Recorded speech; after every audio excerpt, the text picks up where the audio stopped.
Hello guys, तो आज हम केमिस्ट्री में periodic classification of elements start कर रहे हैं। ये क्लास 10 का केमिस्ट्री में लास्ट चैप्टर होता है, ठीक। तो पीरियोडिक क्लासिफिकेशन ऑफ एलिमेंट्स, देखिए आज हम इस चैप्टर का ओवरव्यू लेंगे।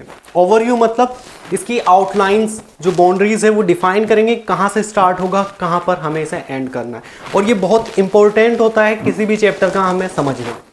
अगर हम ये नहीं समझते तो हमें बहुत सारा मतलब कंफ्यूजन यही रहता है कि चैप्टर कहाँ से शुरू हुआ, कहाँ एंड होना है, क्या क्या इस चैप्टर में हमने देखना है, क्या हमें लर्न करना है। ओके, तो बहुत सारे कंफ्यूजन आ जाते हैं जिससे हमारे मार्क्स पर इम्पेक्ट पड़ता है। तो हम इसका आज ओवरव्यू करेंगे और उसके बाद स्टेप बाय स्टेप इस चैप्टर के अंदर क्या है इन डिटेल देखेंगे। ओके, तो चलिए स्टार्ट करते हैं पीरियोडिक क्लासिफिकेशन ऑफ एलिमेंट्स को। सो फर्स्ट ऑफ ऑल तो हमें यही पता होना चाहिए कि एलिमेंट होता क्या, व्हाट इज एन एलिमेंट। हम क्लासिफाई तो तब करेंगे ना जब हमें पता ही हो एलिमेंट होता क्या है, और फिर हमें नीड ही क्या पड़ रही है क्लासिफाई करने की इनको। ओके, तो देखते हैं एक एलिमेंट क्या होता है। देखिए, जो हमारा एलिमेंट होता है ये एक्चुअल में क्या है, ये केमिकल सब्सटेंस है। क्या है? Chemical substance. क्या है ये? Chemical substance. चलो भाई, ये तो ठीक है कि ये केमिकल सब्सटेंस है। ओके, लेकिन इसका खास कोई ऐसा पॉइंट बताइए जो एलिमेंट को हम दूसरी चीजों से अलग कर सके, डिफर कर सके। देखिए, जो ये एलिमेंट क्या है, केमिकल सब्सटेंस। अगर हम इस एलिमेंट को, इस केमिकल सब्सटेंस को जो कि एलिमेंट है, उसे फर्दर डिवाइड करना चाहे तो वो पॉसिबल नहीं होता। अदर सब्सटेंसेस में डिवाइड नहीं होगा। देखिए, केमिकल सब्सटेंस को मैं क्या करा रहा हूं, इसे मैं ब्रेक करा देता हूं तो होगा ब्रेक, लेकिन ये अपने ही एटम्स में ब्रेक होगा। जिन एटम से मिलकर के ये कॉन्स्टिट्यूट हुआ है, एलिमेंट बना है, उन्हीं में डिवाइड होगा ये, अदर में नहीं होगा। मानकर चलिए आपके पास कोई एल्यूमिनियम का एलिमेंट है। क्या है? एल्यूमिनियम का एलिमेंट है ना, केमिकल सब्सटेंस है, एल्यूमिनियम एलिमेंट बोल रहे हैं। काफी बड़ा आपने पार्ट ले लिया एल्यूमिनियम का। अब आपने इसे, भाई मैंने क्या कहा, एलिमेंट क्या है, केमिकल सब्सटेंस है, तो मैं इसे केमिकल सब्सटेंस भी बोलने लग रहा हूं, कोई दिक्कत थोड़ी ना है। ये मैंने एल्यूमिनियम का पार्ट ले लिया, एक काफी बड़ा टुकड़ा मैंने ले लिया। अब क्या करता हूं, जो ये एल्यूमिनियम का केमिकल सब्सटेंस है, मैं इसे ब्रेक कराता हूं। क्या कराता हूं मैं इसे? ब्रेक। जब मैंने इसके पीसेस कराए तो ये क्या हुआ, टूटा सिंपलर सब्सटेंसेस में। लेकिन वो जो सिंपलर सब्सटेंसेस है वो एल्यूमिनियम के ही एटम है, कोई अदर सब्सटेंस यहां से प्रोड्यूस नहीं हो गई, कोई अदर सब्सटेंस या अदर एटम नहीं मिलेगा आपको।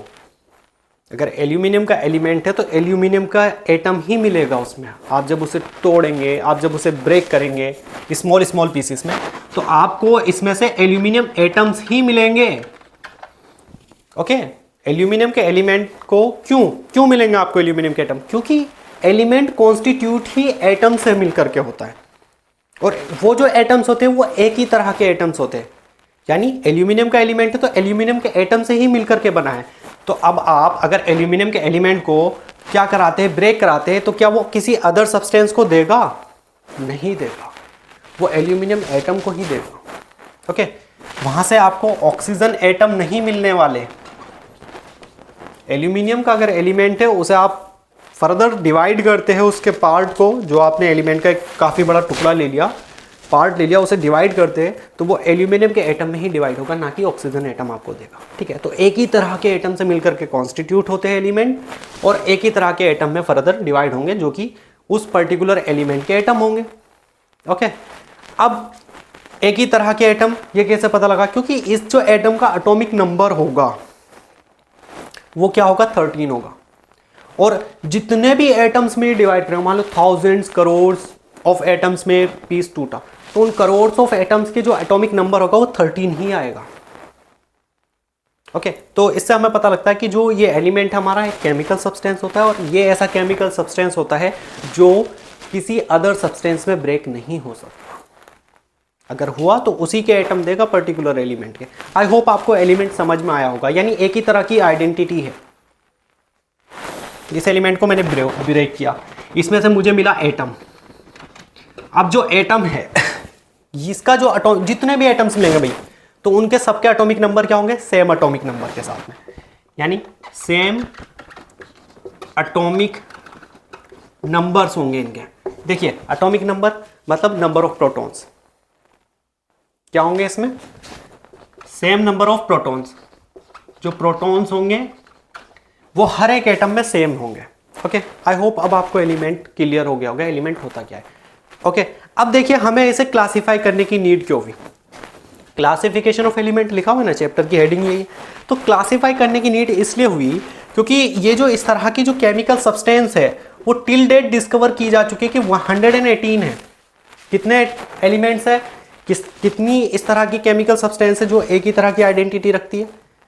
मतलब अगर हम उन एटम्स को, उन एलिमेंट्स को ब्रेक करेंगे तो किसी अदर सब्सटेंस को नहीं देंगे, एक ही तरह के एटम देंगे और वो उनके खुद की आइडेंटिटी, खुद के ही एटम होंगे। तो कितने डिस्कवर किए जा चुके हैं टिल डेट, 118, यानी 118 एलिमेंट्स आज तक डिस्कवर किए जा चुके हैं। ओके, तो अब भाई इतने सारे एलिमेंट्स हैं 118, तो इन्हें हमें पढ़ना होगा, इनकी स्टडी करनी होगी।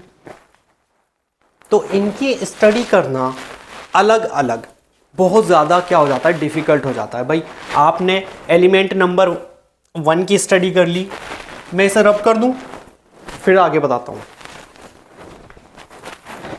आपने एलिमेंट नंबर 1 की स्टडी कर ली, फिर आपने एलिमेंट नंबर 2 की स्टडी की, ठीक है, और आप इस तरह से पढ़ते पढ़ते 20-25 तक चले गए, फिर आप हो गए बोर। क्यों? क्योंकि भाई सभी की अलग अलग स्टडी करना बहुत ज़्यादा डिफिकल्ट है। फिर उन्हें देखना, ढूंढना, सर्च करना कि भाई ये कौन सा एलिमेंट है, कौन सा एलिमेंट में बहुत ज़्यादा डिफिकल्ट टास्क हो जाता है। कितने एलिमेंट्स हैं? 118 एलिमेंट्स है हमारे पास। तो अब मैं इन्हें एक एक करके स्टडी नहीं करूंगा। ओके, इनकी स्टडी को वेल डिफाइंड करने के लिए मानकर चलिए आपके पास 118 बुक्स है, 118 बुक्स आप अपने पास मानिए, और वो अलग अलग सब्जेक्ट्स की है। कोई केमिस्ट्री की है, कोई फिजिक्स, इकोनॉमिक्स, अलग अलग सब्जेक्ट्स की है, ठीक है, और अलग अलग क्लासेस की है। तो अगर वो ऐसे ही पढ़ी होंगी कहीं, तो क्या आप उन्हें पढ़ पाएंगे, उनमें से सर्च कर पाएंगे कि मुझे मेरी पर्टिकुलर जो इंटरेस्ट की बुक है वो ये बुक है, तो क्या वो आप एक ही बार में देख पाएंगे?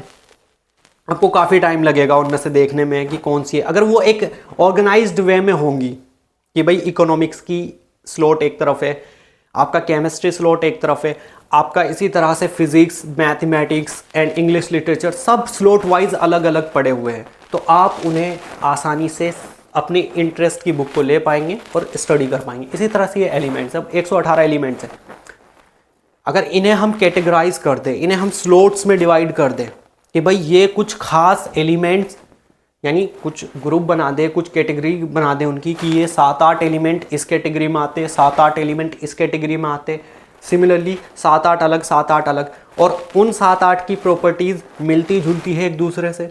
देखिए डिफरेंसेस तो ज़रूर होंगे, एक बात को तो आप ध्यान रखिए कि डिफरेंसेस तो 101% होंगे, इसीलिए वो क्या है, एक जगह भले से एक ही ग्रुप में है लेकिन नाम तो उनके अलग अलग है तो अलग अलग ना आइडेंटिटिकली। मैंने क्या बताया अभी, जब मैंने एलिमेंट की डेफिनेशन दी, आपके पास एल्यूमिनियम का एलिमेंट है, आपके पास एल्यूमिनियम एलिमेंट है, तो इसमें आपको एल्यूमिनियम एटम ही मिलेंगे, कुछ और नहीं मिलेगा, और उसमें प्रोटॉन आपके 13 होंगे। सिमिलरली आपके पास क्लोरीन एलिमेंट है, तो जो ये क्लोरीन एलिमेंट होगा आपके पास, यहां पर क्लोरीन के ही एटम होंगे और इसमें प्रोटॉन के नंबर अलग होंगे एल्यूमिनियम से, तो डिफरेंसेस तो होंगे। ओके, इसी तरह से आपके और भी होंगे, लेकिन ये तो सिमिलर नहीं है। जो सिमिलर होंगे तो वो एक ही ग्रुप में रखे जाएंगे, एक ही कैटेगरीज में रखे जाएंगे कुछ सिमिलरिटीज के बेसिस पर। मानकर चलिए वो ऑक्सीजन से रिएक्ट करके, लेट्स सी, आपके पास सोडियम है, आपके पास पोटेशियम है, इसी तरह से आपके पास और भी एलिमेंट है, मान के चलिए मैग्नीशियम है, कैल्शियम है। ये क्या कर रहे हैं, ये एलिमेंट ऑक्सीजन से रिएक्ट करने के बाद ऑक्साइड्स दे रहे हैं हमें, तो वो जो ऑक्साइड्स दे रहे हैं उनमें कुछ सिमिलरिटीज है, इसलिए इन्हें एक स्लॉट में रखेंगे। और जो इस स्लॉट में फिट नहीं होंगे तो वह जो ऑक्साइड दे रहे होंगे उन ऑक्साइड की प्रॉपर्टीज अलग होगी इनके ऑक्साइड से। तो कहीं ना कहीं डिफरेंसेस होंगे, कहीं ना कहीं सिमिलरिटीज़ होंगी, उन्हीं के बेसिस पर हम इन्हें क्लासीफाई करते हैं, यानी इन्हें कैटेगराइज करते हैं। तो कैटेगराइज करना भी बहुत ज़रूरी है। ओके, अब पीरियोडिक, देखिए पीरियोडिक क्लासिफिकेशन का मतलब ये है कि आप उन्हें क्या कर रहे हैं, आपने मानकर चलिए क्लासिफिकेशन करना शुरू कर दिया, आपने उन्हें कैटेगरी में बांटना शुरू कर दिया। जब आपने उन्हें कैटेगराइज करा तो एक सर्टेन इंटरवल के बाद आप फर्दर कैटेगरी नहीं बना पा रहे। क्यों? अरे भाई, आप फर्दर क्यों बनाएंगे? क्योंकि जो अगला एलिमेंट आपको मिला वो ऐसा मिला जो हम पहले कैटेगरी बना चुके हैं, उसी कैटेगरी में फिट होने लग रहा है। मैं आपको ये रब करके बताता हूं।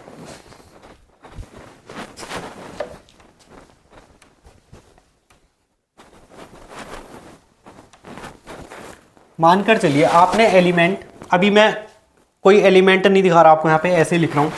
आपके पास एलिमेंट है ए बी सी डी ई, ठीक है। अब आपने ये कैटेगरी बना दी, आपके पास बहुत सारे हैं, A B C D E F G आगे तक है। तो आपने कैटेगरी 1 2 3 4 5 इस तरह से इन्हें कैटेगरी अलग अलग दे दी, क्योंकि इनमें बहुत ज़्यादा डिफरेंसेस है। अब जो आपका एफ आ रहा है वो आप आगे ना बनाकर वापस ए के नीचे रखने लग रहे हैं। क्यों?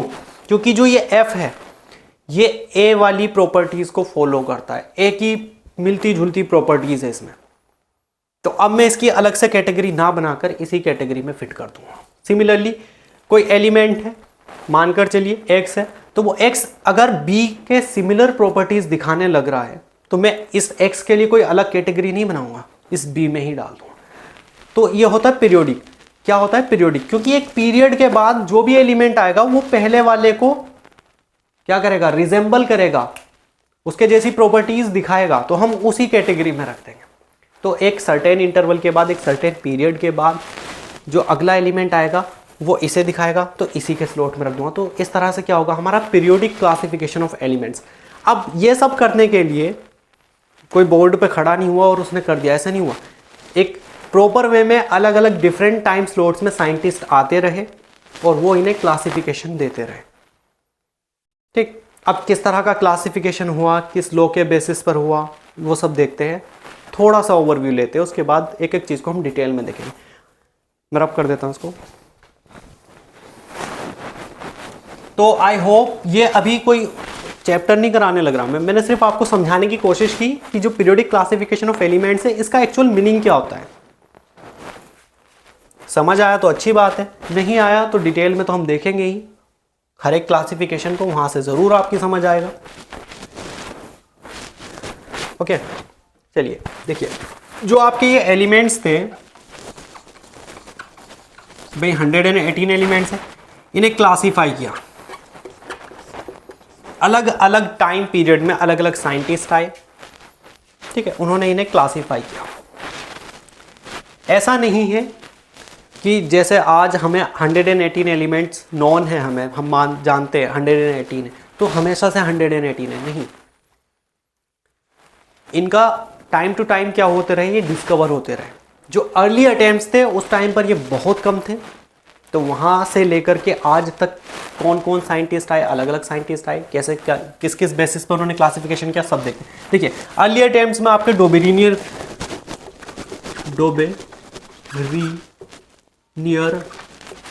ट्राइड, यानी डोबेरिनियर नाम के कोई साइंटिस्ट थे तो उन्होंने डोबेरिनियर ट्राइड दिया, ठीक है। और जब उन्होंने अपना ये क्लासिफिकेशन किया तो ऑब्वियसली किसी बेसिस पर किया होगा, यानी किसी लॉ को प्रपोज करके किया होगा। तो हमें अलग अलग जो भी साइंटिस्ट आए तो उनका हम लॉ देखेंगे कि इन्होंने इनका क्लासिफिकेशन का बेसिस क्या था, यानी जो इन्होंने कैटेगराइजेशन किया एलिमेंट का वो किस बिना पर किया, किस आधार पर किया। उसके बाद उनका जो लॉ था उसके एडवांटेज क्या थे, उसके एडवांटेज क्या थे, और फिर उनका जो लॉ फेल हुआ क्यों। देखिए डोबेरिनियर के बाद आपकी बुक में आपको देखने के लिए मिलेगा Newlands law of octaves, Newlands law of octaves. तो भैया अब जब उन्होंने क्लासिफिकेशन कर दिया तो ये न्यूलैंड साहब क्यों आ गए क्लासिफिकेशन करने, क्यों? क्योंकि डोबेरिनियर साहब ने जो क्लासिफिकेशन किया था एलिमेंट्स का उसकी कुछ लिमिटेशंस आ गए, वो एक हद तक फिट हुआ, उसके बाद वो खत्म हो गया कि भाई ये लो फेल हो गया, ये क्या कर रहा है, ये क्लासीफाई नहीं कर पा रहा चीज़ों को, एलिमेंट्स को। तो ये क्या हो गया, इसकी कोई लिमिटेशन आ गई। क्या आ गई, लिमिटेशन आ गई, ठीक है। तो जितने भी हम अभी क्लासिफिकेशन देखेंगे उन सब में ये तीन चीज़ें देखना तो बहुत ज़्यादा ज़रूरी है कि उसने किस बेसिस पे, यानी किस लॉ के बेसिस पर उन्हें क्लासीफाई किया एलिमेंट्स को। दूसरा, जो क्लासिफिकेशन किया है उसका एडवांटेज क्या है, उसका क्या फ़ायदा है, क्यों हम उसे एक्सेप्ट करें। उसके बाद उसकी लिमिटेशन आ गई, फिर दूसरे साइंटिस्ट आए, उन्होंने बताया तो उसकी क्या लिमिटेशन थी, कहाँ ख़त्म हो गया, कहाँ फेल हो गया वो लॉ। तो न्यूलैंड्स आए, न्यूलैंड्स लॉ ऑफ ऑक्टेव्स इन्होंने दिया, तो इन्होंने किस लॉ के बेसिस पर दिया, एडवांटेज क्या है, लिमिटेशन क्या है। क्यों लिमिटेशन की बात कर रहा हूँ मैं, क्योंकि इनसे आगे आ गए मेंडलीव। कौन आ गए, मेंडलीव्स पीरियोडिक टेबल जो मेंडलीव ने दी थी, मेंडलीव्स पीरियोडिक लॉ या मेंडलीव्स पीरियोडिक टेबल, यानी मेंडलीव आए तो मेंडलीव ने अपना क्लासिफिकेशन दिया, किस लॉ के बेसिस पर दिया। सारी यही चीज़ें देखनी है तीनों भाई, लॉ, एडवांटेज, लिमिटेशन, ये देखना बहुत ज़रूरी है, ठीक है। उसके बाद आपके हेनरी मूसले आए, उन्होंने मॉडर्न पीरियोडिक लॉ दिया, उससे मॉडर्न पीरियोडिक टेबल बनाई गई, ठीक है। क्या दिया इन्होंने, मॉडर्न पीरियोडिक लॉ, किसने, हेनरी मूसले ने। तो इन सब के बारे में हम इस चैप्टर में पढ़ेंगे, यानी ये सब, इन सब का रोल है, जो क्लास 10 का सिलेबस है यही दिए गए हैं खास करके। हालांकि रोल तो कई सारे साइंटिस्ट का रहा है, लेकिन जो क्लास 10 का सिलेबस उसमें यही दिए गए। तो हर एक को देखेंगे किसका क्या रोल था, कौन कहाँ आकर के लिमिट कर गया, फिर ये अलग अलग लोग किस बेसिस पर दिए, किसने एटॉमिक नंबर के बेसिस पर दिया, किसने एटॉमिक मास के, किसने एटॉमिक वेट के, किस तरह दिया, हर एक को डिटेल में पढ़ेंगे इनकी ड्यूरिंग द लेक्चर जब हम आगे को प्रोसीड करेंगे, ठीक है। तो जो आज आपको मॉडर्न पीरियोडिक टेबल दिखती है वो एज सच नहीं थी, टाइम टू टाइम उसमें बदलाव आए, ओके। अब हम थोड़ा सा एक ओवरव्यू ले लेते हैं एटॉमिक स्ट्रक्चर का और इलेक्ट्रॉनिक कॉन्फ़िगरेशन का, जो 10th लेवल तक हमें ज़रूरी है। ये तो हम पढ़ेंगे, ओके। इसे मैं रफ कर देता हूँ, मतलब इनका सबका कंट्रीब्यूशन है किसमें, पीरियोडिक टेबल, जो आज मॉडर्न पीरियोडिक टेबल है वहाँ तक पहुँचने में, ओके। तो इसे मैं रफ कर देता हूँ और थोड़ा सा आपको एटॉमिक स्ट्रक्चर का ओवरव्यू दे देता हूँ। हालांकि 9th में भी वो कवर हो चुका है, ओके। होगा क्या उससे ये होगा कि इस चैप्टर में जो कई सारे कॉन्सेप्ट्स आएंगे वो आपके क्लियर हो जाएंगे, उनमें प्रॉब्लम नहीं होएगी।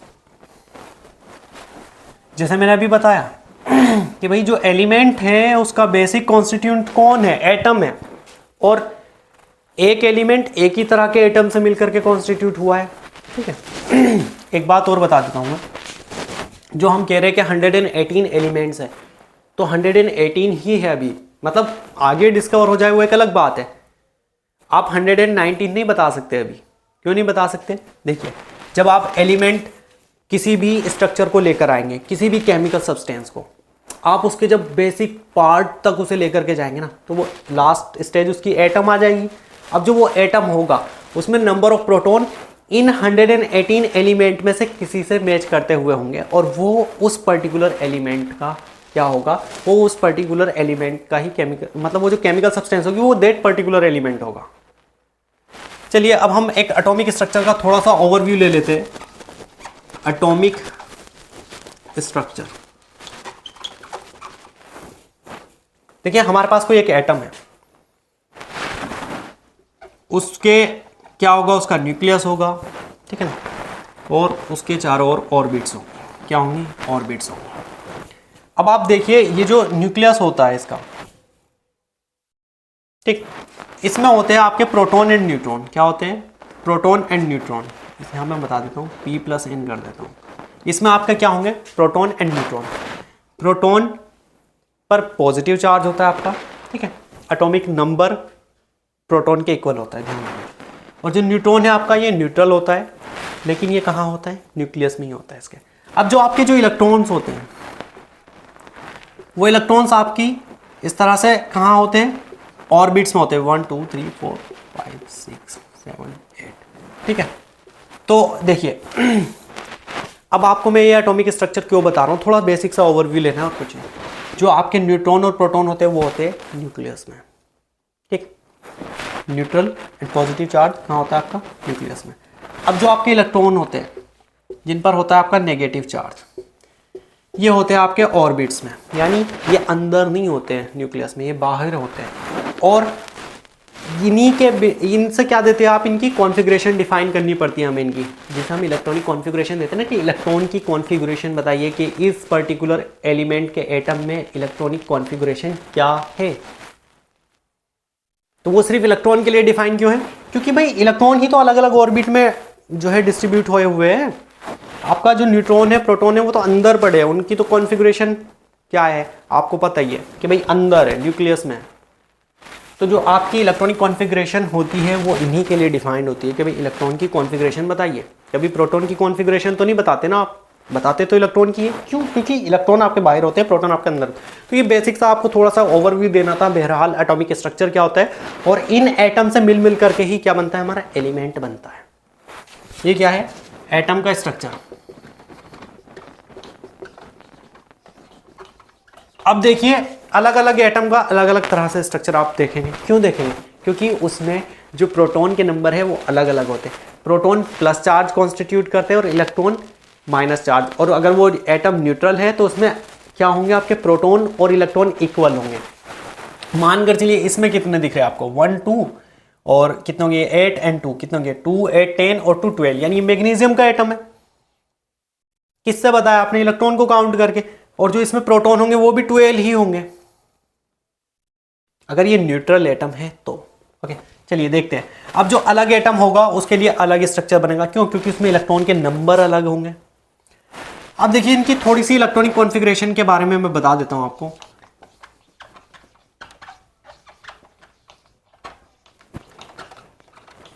सिर्फ इलेक्ट्रॉन्स के लिए ही ये कॉन्फ़िगरेशन डिफाइन होती है, बता चुका हूं, क्योंकि प्रोटॉन तो अंदर पड़े, कोई मतलब ही नहीं होगा बाहर से। देखिए इलेक्ट्रॉनिक कॉन्फ़िगरेशन आपका जो सिलेबस है 9th में भी आपने देखा होगा, 20 तक ही आप इलेक्ट्रॉनिक कॉन्फ़िगरेशन देखते हैं, या फिर आगे को भी देखते हैं। तो अभी के लिए 20 तक ही देख लीजिए, वहीं तक काम बन जाएगा।